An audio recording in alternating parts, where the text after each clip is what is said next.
Hello, it's 9 o'clock and here is Fatima. You know what we are here for? To get the news with the extra touch. And tonight, there is really the extra touch to the news. Of course, today was the big day for Nigeria's political development and judicial integrity as Nigerians got the verdict of the 5-member panel on who won the 2019 presidential election. We have the story and reactions. Also today, the Federal Executive Council met for the first time in this next-level agenda government. What a coincidence with the judgment, you might say. Now, there are the two big ones for tonight. But trust me, there is more in the kitty and I can't wait to share it with you.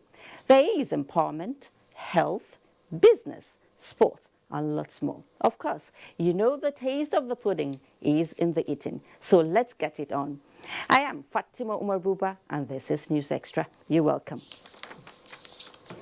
The Presidential Election Petition Tribunal has dismissed the petition filed by Atiku Abubakar and the People's Democratic Party, PDP, challenging the February 23rd election of President Muhammadu Buhari.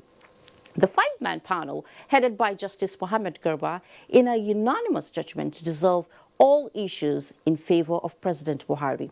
All Progressives Congress APC and the Independent National Electoral Commission INEC, Vera Chumuba, has more. In a 9-hour painstaking judgment of the Presidential Election Court, the court first resolved all preliminary applications before delving into the substantive issues. The 5 grounds of petition include non-qualification and false information, non-election by majority of lawful vote cast, corrupt practices, and non-compliance with the Electoral Act. The court resolved all issues in favor of President Buhari, APC, and INEC. On the issue of non-qualification and false information, the court held that President Buhari is not only qualified, but eminently qualified to run for the presidency of the country, as contained in Form 199A, which showed how he obtained his WAEC certificate in 1961 with 5 credits in relevant subjects. On the issue of non-majority of lawful vote cast, the court held that the petitioners failed to prove the allegations of irregularities in any of the states where they allege overvoting took place or presented documents to prove the allegation. Non-compliance with the Electoral Act was also another issue raised, but the court said the Electoral Act made no provision for electronic conduct of elections, collation and transmission of results at all levels in Nigeria. The chairman of the panel, Justice Mohammed Garba, however, commended the brilliance exhibited by the counsel in their written addresses. In Abuja, Vera Chumuba, NTA News. In the meantime, the All Progressives Congress hails the judgment of the 2019 Presidential Election Petition Tribunal, dismissing in its entirety the petition filed by the People's Democratic Party and its presidential candidate, Atiku Abubakar. Supporters of the party who spoke to NTA say the judgment in favor of President Muhammadu Buhari is well-deserved. On all the grounds that were canvassed upon today, the tribunal found none of them worthy enough to derail the election. In fact, the tribunal dismissed in its entirety the type petition of the PDP, so we're glad. Judgment has been delivered in our favor, and we are glad. The president that we have is a man of integrity. If he knew he didn't do it, he didn't make it, he wouldn't even have bothered, but he knew, he knows what he has. We know what we have. We had good market, we sold it, and we won. We all know this is a people-oriented government, and again, I would like to congratulate the President Muhammadu Buhari. It's a win for Nigerians, it's a win for Nigeria, and it's also a win for the President.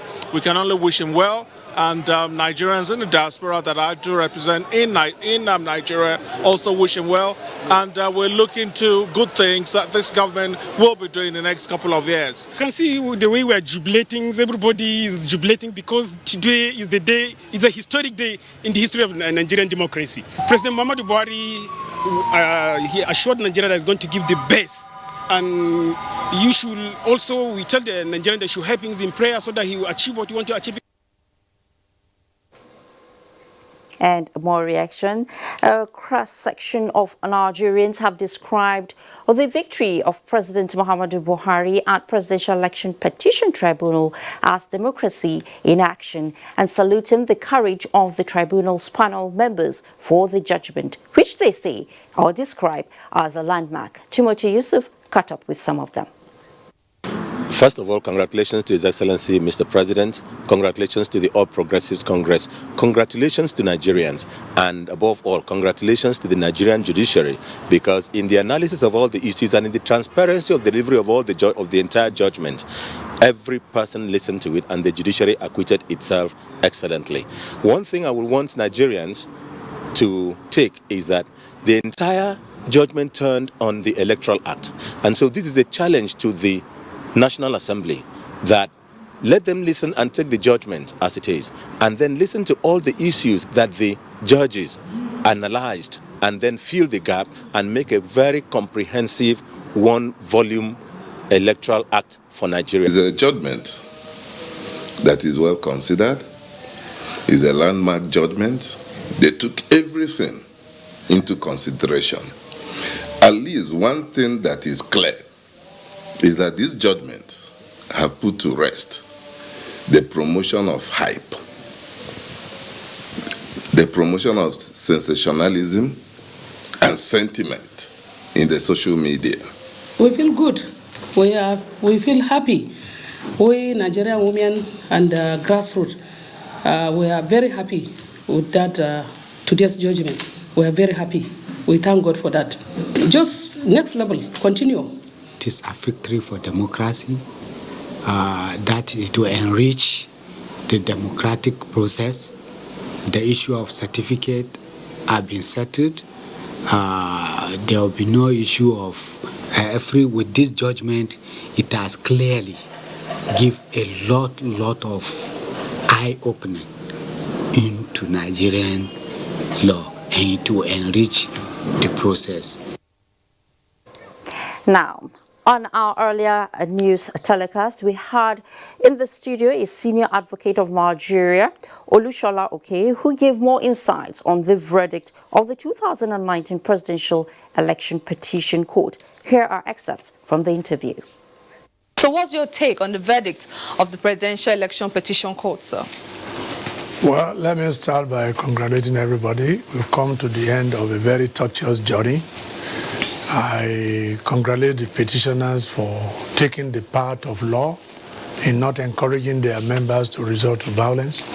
I also congratulate Mr. President for the victory at the tribunal. The result didn't come to me as a surprise, because the very weighty, serious criminal allegations raised by the petitioners, from the way their evidence was front-loaded, from the caliber of witnesses they called, and from their failure to call sufficient evidence and dumping all the documents on the court, it was clear to me that based on the electoral jurisprudence in Nigeria today, that the petition was bound to fail. But I want to commend the meticulous manner the justices went through the evidence, examined all the documents, and the issue of card reader and transmission, all the allegations that are raised, especially the criminal allegations, accusing the army, the police, who had neither made the party, or was anybody called to give evidence in respect of the allegations. I believe we need to commend. Our judiciary is coming up stronger, and the law on election is also developing. I believe that this is also an authority for all other petitioners, that when you make allegations, you must call witnesses to prove them. The issue of cyber raised by the petitioners, INEC denied from day one that they don't have such a cyber, and they appealed to the Supreme Court, which also affirmed the position of the Court of Appeal, that the allegation of cyber cannot be established. So I believe very strongly that this judgment is a well-considered judgment. All the principles of law examined are very sound, and they constitute a good authority that when you make criminal allegations, you must join the parties. You must provide evidence. And when you allege that elections are not well conducted at the units, you cannot make allegation in over 500 units and you're calling only 60 witnesses, out of which there are only 5 polling unit agents to establish such allegations. But in your own opinion, for instance, are there areas you feel the court must have omitted in your view? The court went through every piece of evidence put before the court and examined the petition meticulously, and the defense put forward. The truth of the matter is that the allegation was not proved in any manner. All the grounds, such as corrupt practices, non-compliance, falsification of result, none was established by any credible evidence. I think the justices did a good job on the petition. So what and was from this the look of the petitioners, it's like they were also convinced that justice was done to their petition. So what does this portend for the future of the country? What do you think, moving forward, how do you think this will play out in Nigeria? Well, moving forward is that, yes, there are areas where INEC really needs to still improve, but petitioners should also learn one lesson from this judgment, that you do not proceed to court on emotion. Most of the allegations were based on the emotion of the candidate and the counsel who were asked to prosecute the petition. Election petitions, especially when it involves issues at the grassroots, at the polling unit, is different from when you are talking about collation. If you are complaining about collation, you could call evidence from the collation centers. But when you are alleging that there was no accreditation, there was inflation of votes, voters were harassed, they were embarrassed, there was inducement by way of bribery and corruption. These are allegations that you cannot prove by merely dumping election documents on the court. You must be willing to call your witnesses from the units. But one observation I also make is that the way our electoral law is today, it's going to be difficult for a petitioner to establish allegations given the shortage of time. For instance, under the electoral law, a petitioner has only 14 days. A petitioner who is alleging infractions in over 1,000 units, it's going to be difficult, even within 6 months, to be able to establish the allegation. I believe that one lesson we are taking away from this petition is that there may be the need to review the Constitution and the electoral to give more time to prosecution of election petitions. So what will your advice be for all parties, especially the opposition at this time? My take is that this is a thoroughly considered judgment, and that we do not need to give Mr. President any further distraction.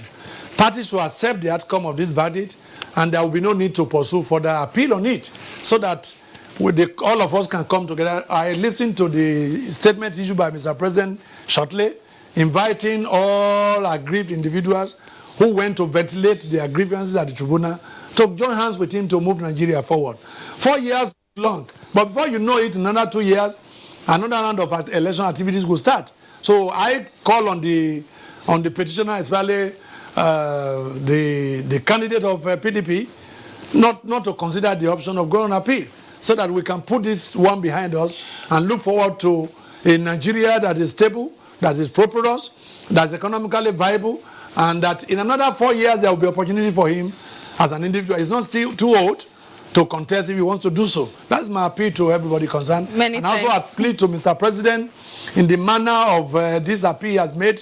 He should also reach out to the opposition so that Nigeria can make progress. There are too many things confronting Nigeria, so we cannot allow this election petition to continue to distract us.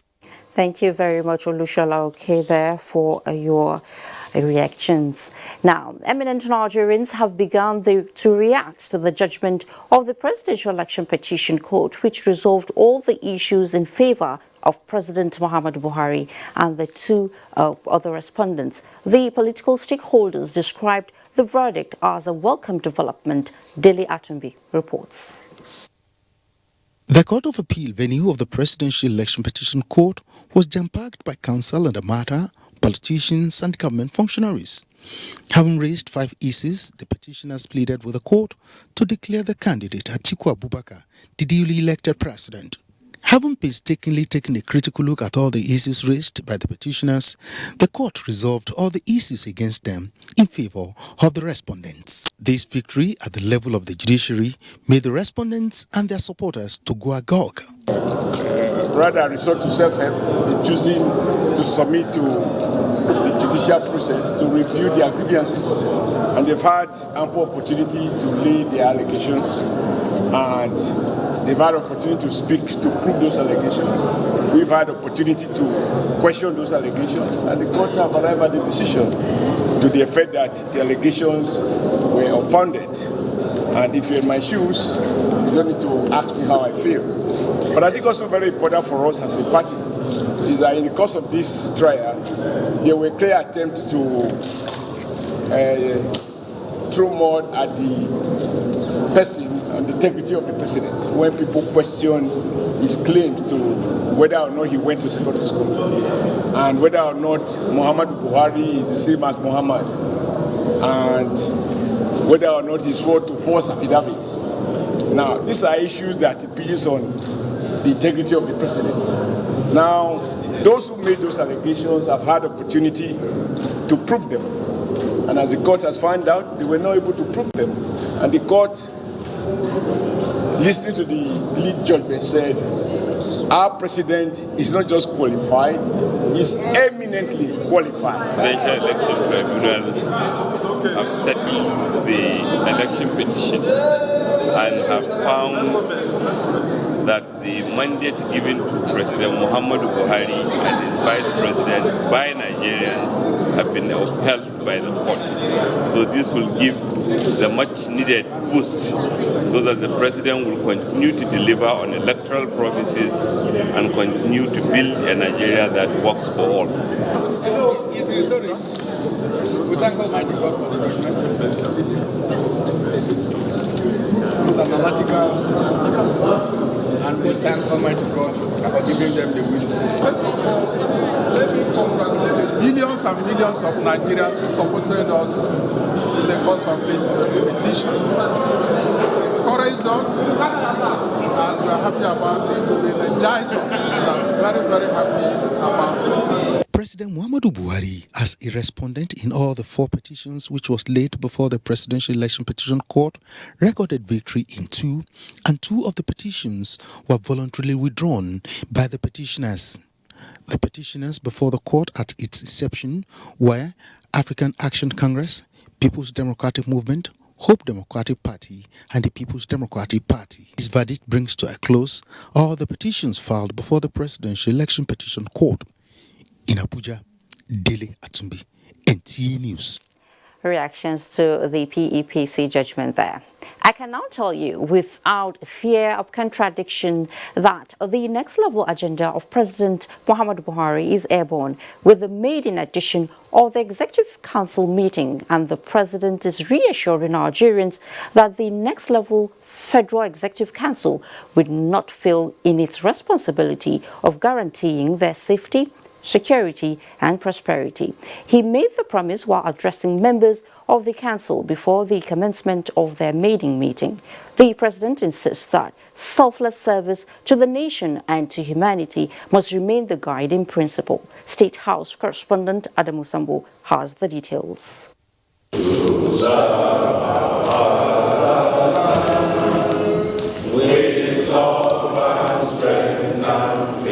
Nigeria's highest policy decision-making body, the Executive Council of the Federation, meeting for the first time since reconstitution after the inauguration of the Buhari presidency for a second term in office. It is made up of 43 members, the largest since the rebirth of democracy in 1999. 14 of them returnees from the last tenure, while the remaining 29 are fresh appointees. For the new cabinet members, President Muhammadu Buhari said the maiden meeting provides them an opportunity to exchange ideas and perfect the administration's stated policy objectives that will positively impact Nigerians.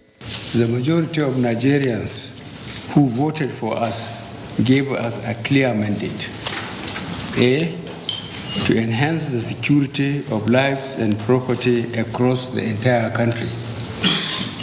B, to create a diversified and inclusive economy that will bring prosperity to all and see to install governance and accountability in our systems and processes, thereby eliminating corruption. Therefore, all ideas and projects that will contribute to achieving these goals shall be foremost in our deliberations. We must not fail them. The president used the forum to explain that the creation of new ministries as well as the restructuring of some of their functions was a deliberate attempt at enhancing effective service delivery in the country. For example, to achieve our goal of economic diversification and inclusive growth, we merged the Ministry of Finance with that of Budget and National Planning. We also created a Ministry for Humanitarian Affairs, Disaster Management and Social Development to fully institutionalize our various interventions that support some of the poorest and most distressed citizens of our country. Furthermore, we split the Ministry of Power, Works and Housing and Ministry of Transportation and Aviation to improve the efficiency and effectiveness of our infrastructure delivery programs and projects. The Ministry of Police Affairs, he said, was re-established to coordinate efforts at developing and implementing strategies that will enhance Nigeria's internal security in synergy with other security and intelligence agencies, as well as support the re-establishment of civil authority in liberated areas of the Northeast. President Buhari said the Ministry of Special Duties and Intergovernmental Affairs, on the other hand, will manage key projects and initiatives of the presidency, as well as coordinate multi-agency and interministerial functions. We must work in harmony with each other. Communication and teamwork are the hallmarks of success. Keep in mind the oath you took in this very room 3 weeks ago. As a government, our focus must remain in that of selfless service. For the 14 returning ministers, President Muhammadu Buhari, for the opt-in term, explained that their reappointment was based on merit. During the first term, he said they executed their mandate diligently and in a patriotic manner, which according to him must not only be sustained, but improved upon in driving the next level agenda.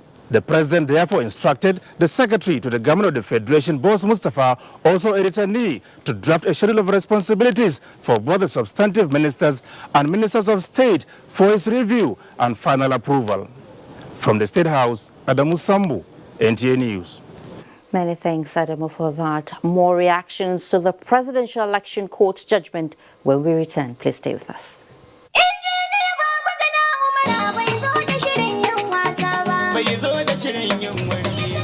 Besides aggressive support to the military and other security forces, the administration of Professor Babagana Umar Zulum in Borno State has within 100 days procured 160 brand new surveillance vehicles distributed to volunteers in the civilian JTF, hunters and vigilantes, helping to fight Boko Haram across the 27 local government areas. Governor Zulum also increased monthly allowances and introduced electronic payments to the volunteers, in addition to signing into law a legislation on their existence and activity. Relatedly, Zulum's administration also established and equipped agro rangers meant to secure farmlands and farmers towards food security and the restoration of livelihoods in post-conflict communities. Baze University is a fully licensed university operating since 2011 and has grown to have 32 accredited programs in 6 faculties. This includes computer and applied sciences, management and social sciences, engineering, environmental sciences, law, and basic medical sciences. The university also offers postgraduate programs and foundation courses in a conducive learning environment with modern teaching facilities and high-quality national and international staff.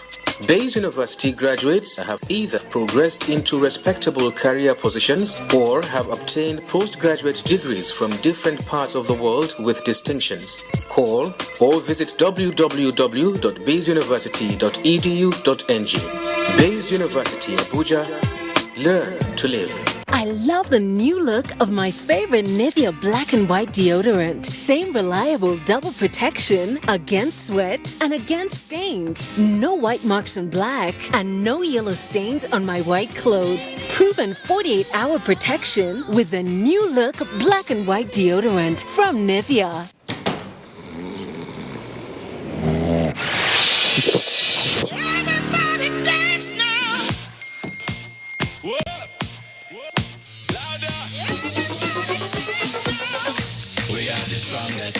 No challenge can stop us, oh Lord, and we are the brightest. No darkness can blind us.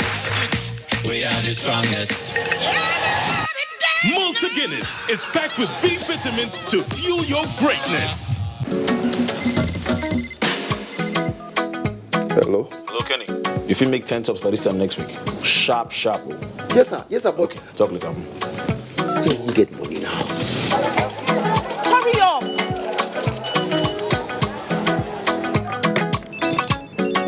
My pikin, how you doing? Papa, I say make I remind you about that loan. Loan, I beg. Hello, Papa? Your move. Hello, sister of life. I won't remind you of that loan. Wait.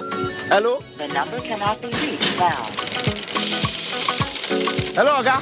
Your clothes already. Are you an entrepreneur looking for financing to grow your business? Here's good news. Development Bank of Nigeria now provides sustainable financing through commercial banks, microfinance banks, and other financial institutions with repayment terms of up to 10 years. Please do remember, paying back your loan in good time will give you access to more loans. Development Bank of Nigeria. Financing sustainable growth. Why keep mixing things when you can have all in one? New Mr. Muscle All-Purpose Cleaner. Have the cleaning power. So you can easily dance right through a variety of tough messes like spills and stains, grease and soap scum, and get back to the things you love. New Mr. Muscle All-Purpose Cleaner. Get your power in one. SC Johnson, a family company. Introducing an opportunity of a lifetime for 10 lucky winners. Are you creative? Are you bursting with genius, unique and trailblazing ideas in any of art, dance, theater, music, hands and crafts, film and entertainment, fashion and design, culture, architecture, new media and ICT? Does your idea contribute to any of the 9 federal government priority areas? Then register to be a part of the second edition of the National Youth Entrepreneurship Empowerment Summit for Creatives. How to participate? Wow our judges in a 1-minute video showcasing your innovative solution in the most creative way. Upload on social media and use the relevant hashtags. Follow and tag at NYEE Summit. And you can be one of 10 lucky winners of 1 million naira each. Entries close on Friday, 13th September.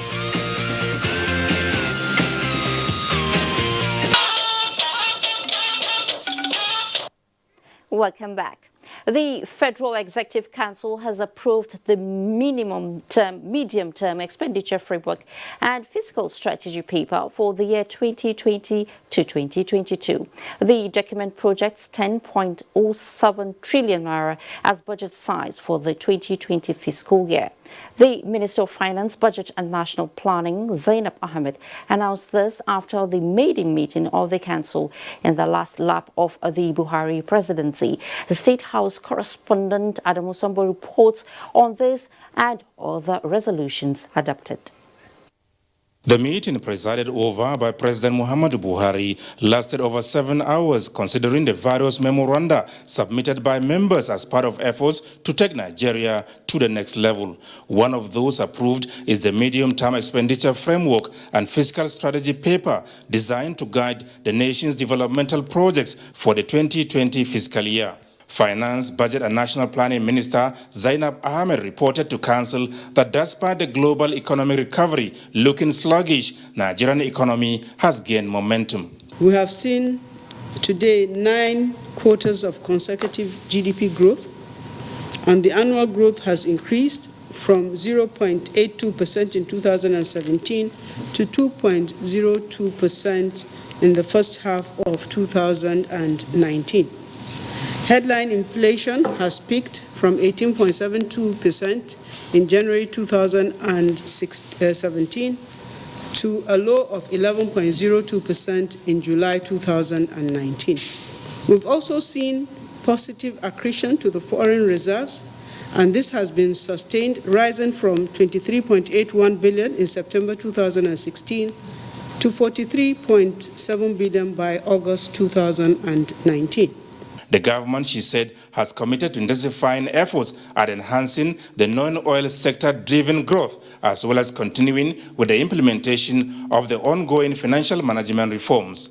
Consequently, the Council has approved $55 as oil price benchmark, oil production of 2.18 million barrels per day, an exchange rate of 305 naira to a dollar, 10.1% average inflation, and nominal GDP for the country at 122.75 trillion.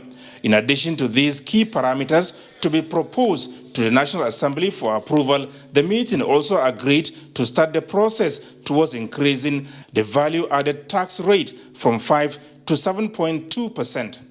This is important because the states, you know that the federal government only retains 15% of the VAT, 85% is actually for the states and the local governments. And the states need additional revenue to be able to meet the obligations of the minimum wage. Minister of State for Works and Housing, Abubakar Aliyu, on his part, announced the approval of the Council for the award of 14 road projects across the country towards addressing the infrastructure deficit. The projects, which include the construction and rehabilitation of roads and bridges as arteries of development, are expected to gulp nearly 200 billion naira. Construction of Kontagora Bangi Road in Niger State at the cost of 20,390 million naira.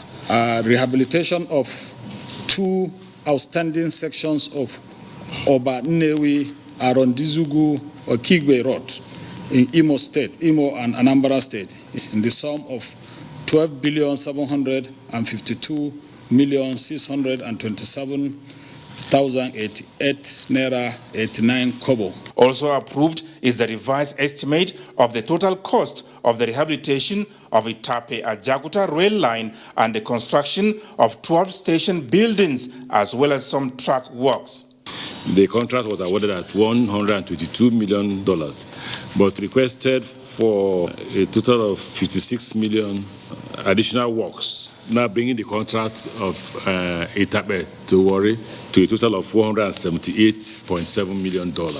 Additional works of $374 million with another variation of $282 million, he also said, were approved for Lagos-Ibadan rail project with extension to the Lagos Port Complex in Apapa. From the State House, Adamu Sambo, NTA News. Let's now take you back to the political scene. The People's Democratic Party says it is heading to the Supreme Court in the party's reaction to the ruling of the Presidential Election Petition Court. The party asked Nigerians to remain calm and not to lose hope. Judgment has been given. We have a legal team. The legal team is going to study the judgment and advise us on the next step to take. So that's why we have been here for 9 hours.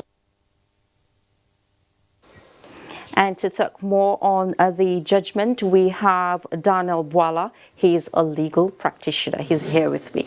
Good to have you on Next Extra. Thank you for having me. Well, were you in court today? No, I was not in court, but I followed through everything. Okay. So the court just, validated the 2019 general election and upheld President Buhari's victory How can you analyze that? Well, right from the beginning, the provision of Section 138 of the Electoral Act is quite clear about the kind of petition you can bring to court. And PDP had depended on subsection 1, 2, and 3, which is to show, number one, that the president was not qualified at the time of election. And they rest the argument of qualification around his certificate. And thankfully, the judgment of the court today is clear about that. The provision of Section 131 of the Constitution regarding qualification, it says somebody who is vying for the position of the president must have shown that he has undergone education to the level of school certificate. And the court held that if there was no certificate, how come, as part of the requirement for recruitment in the army, as evidence in their document, it showed that he was qualified. So, and especially because the president also attached his CV and other qualification, the court went further to say that the president is even overqualified. So they failed in that breath. Then subsection 2, which shows that the election was, that the person who was elected was marred with irregularity. So they were trying to suggest that there was violence, in different parts of the country. That also fell on the judgment of the court. As regarding the server and the card reader, they were contradictory in their argument. In one breath, they would say the card reader failed in most part of the country. In another breath, they would say they scored the highest number and they could attest to that through the card reader. So the inconsistency didn't help them. So in a nutshell, the court, on every phase of the application and the petition itself, the court struck out the petition on the ground that the president was qualified at the time of election. The president scored the highest vote, and the president is legally the winner of that election. Well, it's obvious that we're seeing the next stage of the electoral process, which is the courts. Now, how valuable is this to the development of our democracy? Well, the democracy thrives where there is rule of law and where parties can ventilate their argument through the regular court, rather than settling disputes on the street or settling dispute through violence. And in this case, confidence must be developed in our judicial system, which was the reason why, in the first place, PDP went to the court. And like I was saying today elsewhere, that even when they raise spurious allegation against the competence of Honorable Justice Bukachua, the president of the Court of Appeal, to preside over the matter. In the ruling of the Court of Appeal, they held that it was valid and she could sit. But she still went ahead and recused herself. So they virtually asked for everything, including flies and mosquitoes and everything, all in a bid to establish their case. But in a democracy, they must be allowed to ventilate their case, and the court has so ruled today that the president is the legitimate winner of the 2019. Now, still under the principle of democracy, they can go to the Supreme Court. But the fact is, when you go to the Supreme Court, what cannot change are the evidence you have adduced at the presidential tribunal, which is like a trial court. For example, their star witness, Chidoka, tried to establish a particular argument by tendering the document of a third party, which in law we call it hearsay. So if you go to the Supreme Court... What would you say, how would you react to them going to the Supreme Court now, since you've just mentioned it? Yeah, I mean, we welcome them. They lost at the election, they lost at the tribunal, they are likely to lose at the Supreme Court. So it is their right to go to the Supreme Court, and we'll wait for them. But the most important thing is, like in the news when they were saying they're asking Nigerians to be calm. Nigerians are rejoicing. There's no apathy or any crisis anywhere. Okay, thank you very much, Daniel Bwala, for coming on News Extra. And yes, that was Daniel Bwala. He is a legal practitioner checking on today's judgment. Now, the Minister of Labour and Employment, Chris Ngige, says the federal government is determined to resolve the delay affecting the conclusion of the negotiation of consequential adjustment over the new national minimum wage. He stated this at a media parley in Abuja. It is the determination of Mr. President and this administration that we fast track everything about the consequential adjustment. I have just received a letter, correspondence from the Chief of Staff to the President, and we are putting a deadline to that negotiation. We are fast tracking it because the government will also want to put in place a presidential committee on salaries and allowances that will be in situ and be able to take requests after this consequential adjustment. But before then, that same committee will appraise the level of work or quantum of workload, and evaluate all cadres of work and come out with salaries and allowances that will commensurate with each.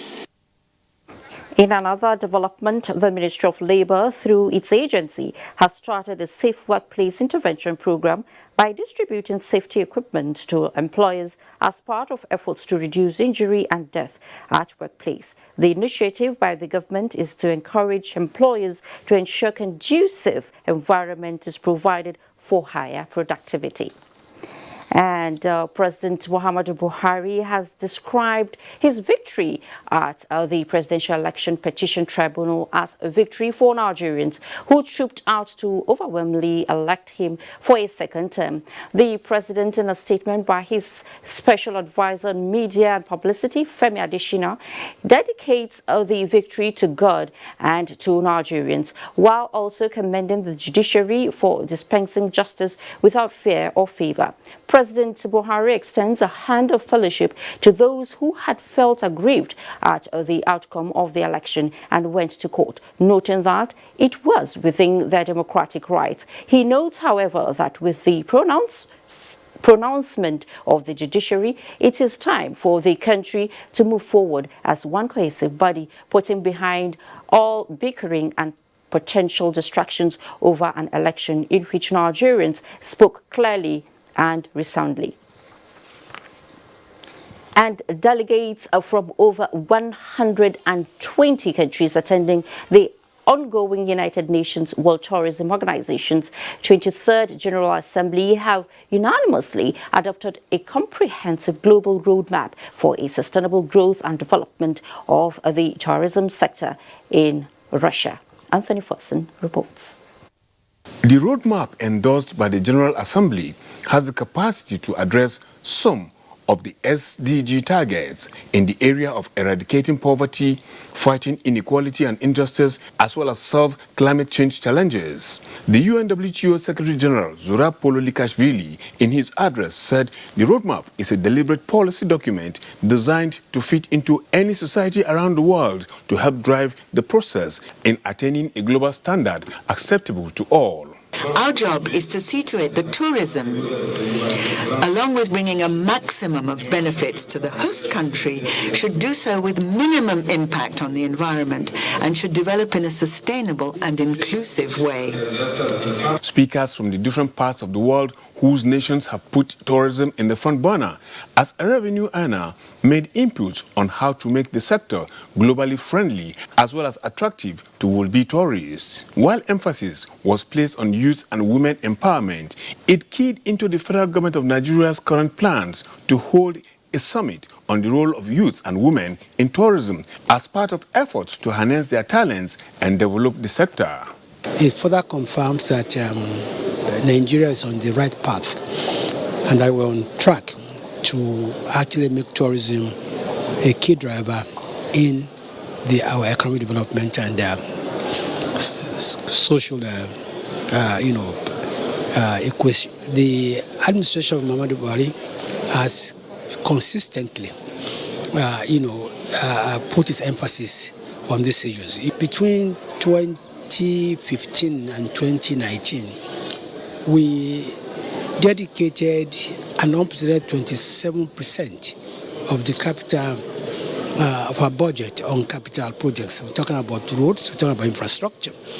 You also remember that in the area of connectivity, we have actually probably invested more in airports than any other administration.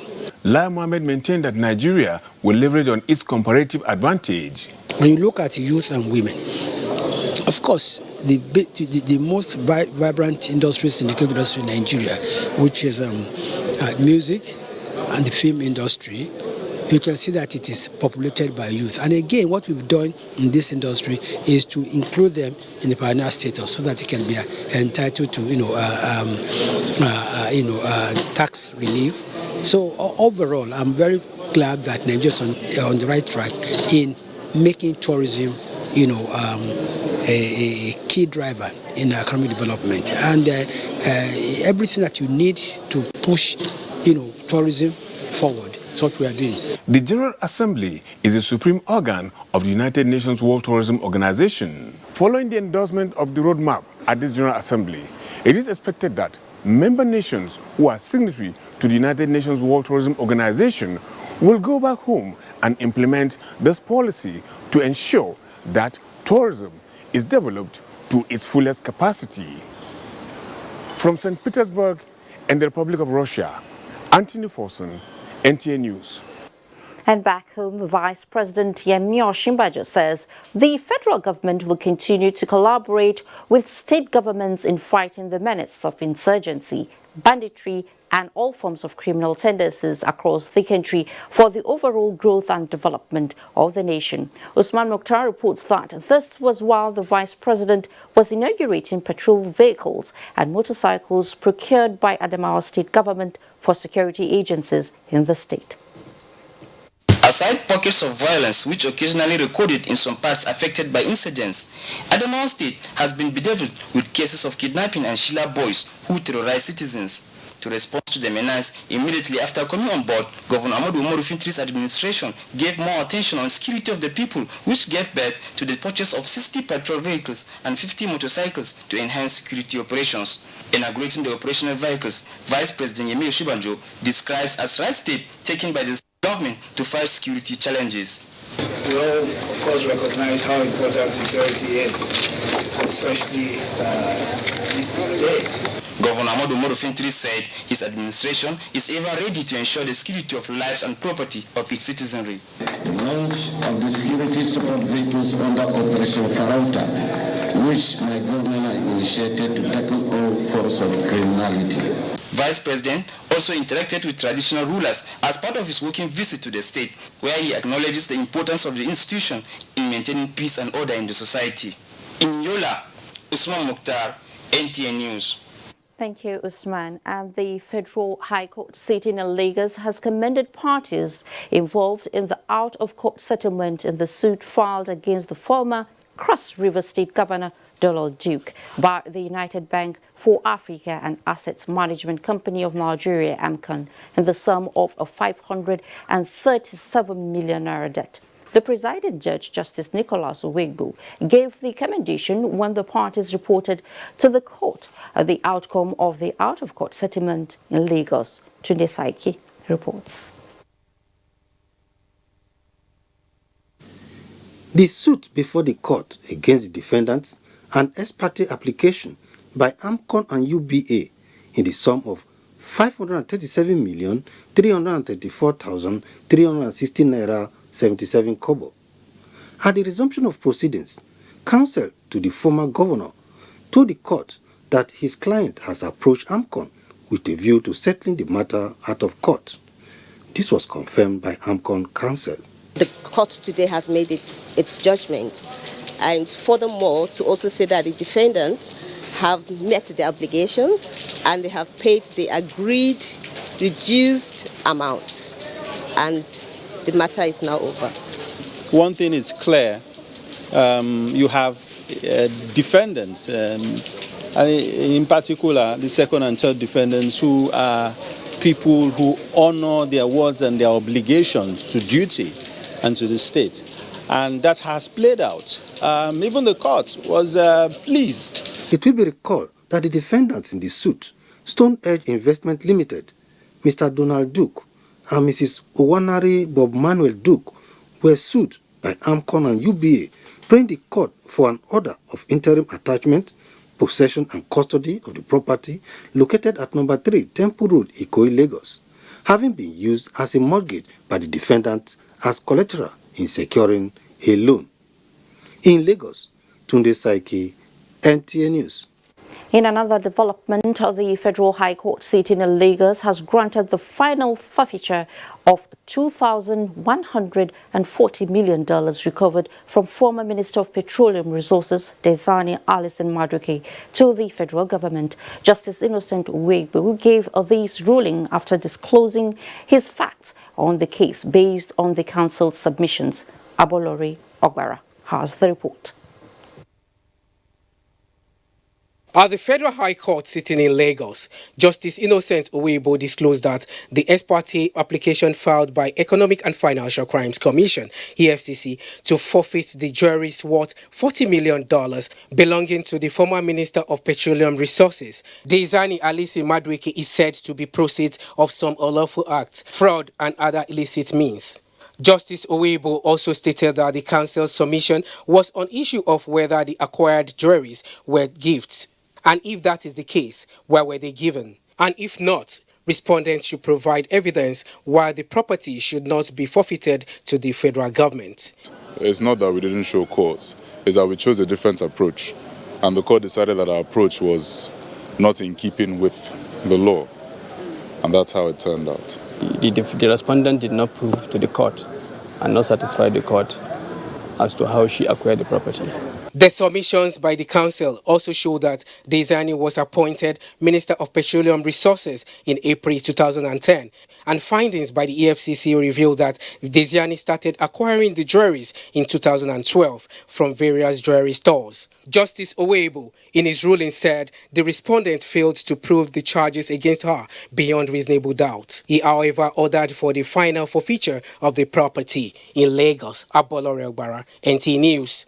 To other stories now, diversity is a strong link for socio-economic development, and using it effectively will bring about the much-needed change in the country.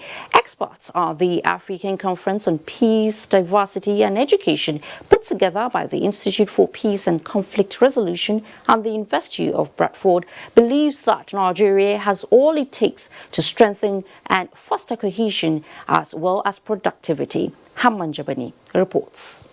It is said that cultural diversity is important because country, workplaces and schools increasingly consist of various cultural, racial and ethnic groups, and people can learn from one another. But first, there is the need to have a level of understanding about each other, as this brings about sustainable peace. This platform is set to achieve all this, as well as afford stakeholders the opportunity to review and reassess pathways for constructive management of Africa's rich diversity. Diversity itself is not a bad thing, but it's just that we tend to mismanage it. Diversity is an enormous form of strength, but it can be very difficult. It can lead to conflict, it can lead to disagreements, it can lead to conflict, it can lead to people rejecting other people. So we need to know how to manage our diversity. Whatever the identity markers, whether they're religion or they're race or there are some other markers, I think it's important that we learn to harness our diversity to advance our common humanity. The conference with the theme Achieving Sustainable Peace Through Diversity Managed and Peace Education in Africa will help in the understanding of different perspectives within the continent, examine the impact of diversity mismanagement to peace, security, develop of Africa, and build bridges to trust, respect, and diversity management. Hamman Jabani, NTA News. Sure, this is coming at the right time. Decline of the official legislative reporting skills by the legislative supporting staff at both states and national levels must be addressed for Nigeria to achieve its targeted democratic goals. This was a remark by the Director General of the National Institute for Legislative and Democratic Studies, Abubakar Olaruwaju Suleiman, at a closing of a special legislative reporting program by the Institute. National Assembly correspondent Abdullahi Aminu reports. The training is part of effort by the National Institute for Legislative and Democratic Studies to ensure smooth transition from the traditional way of documenting proceedings and other legislative engagements through the use of information and communications technology techniques. It was a methodology employed by the National Assembly management, which begins with its staff and others from 7 states of the country.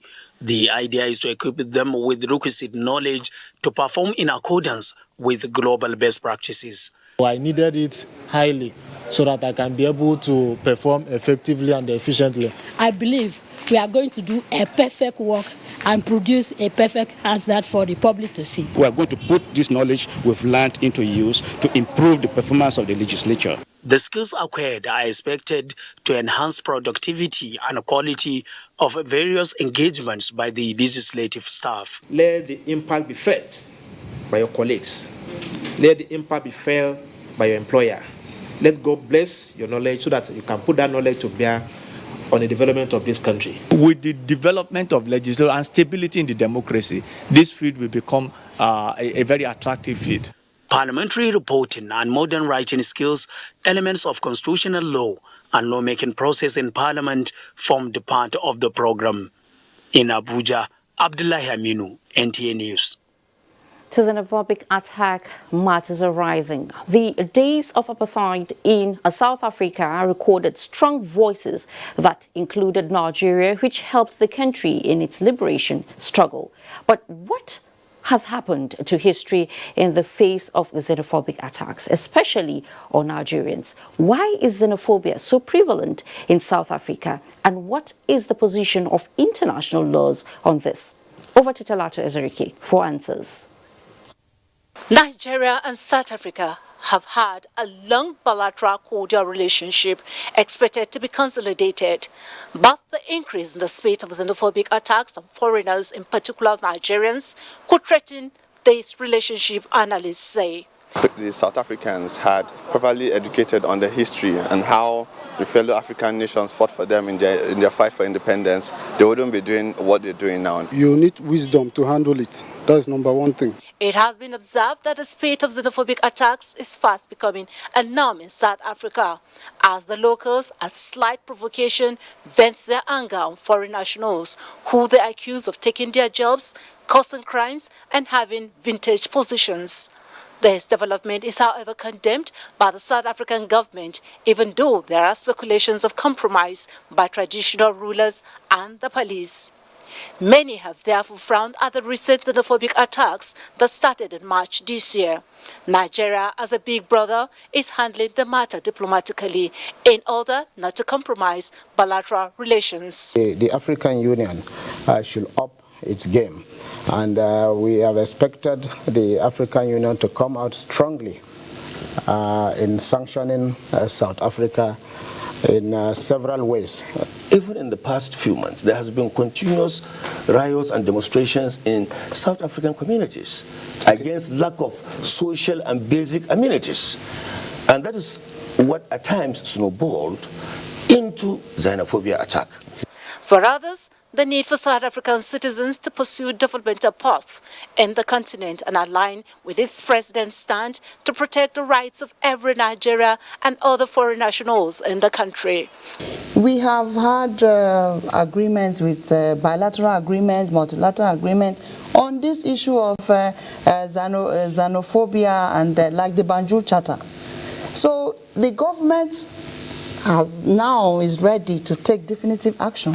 When you have a conflict like this between two of the most important African countries, it is not in the interest of anyone to inflame the situation and the worsening.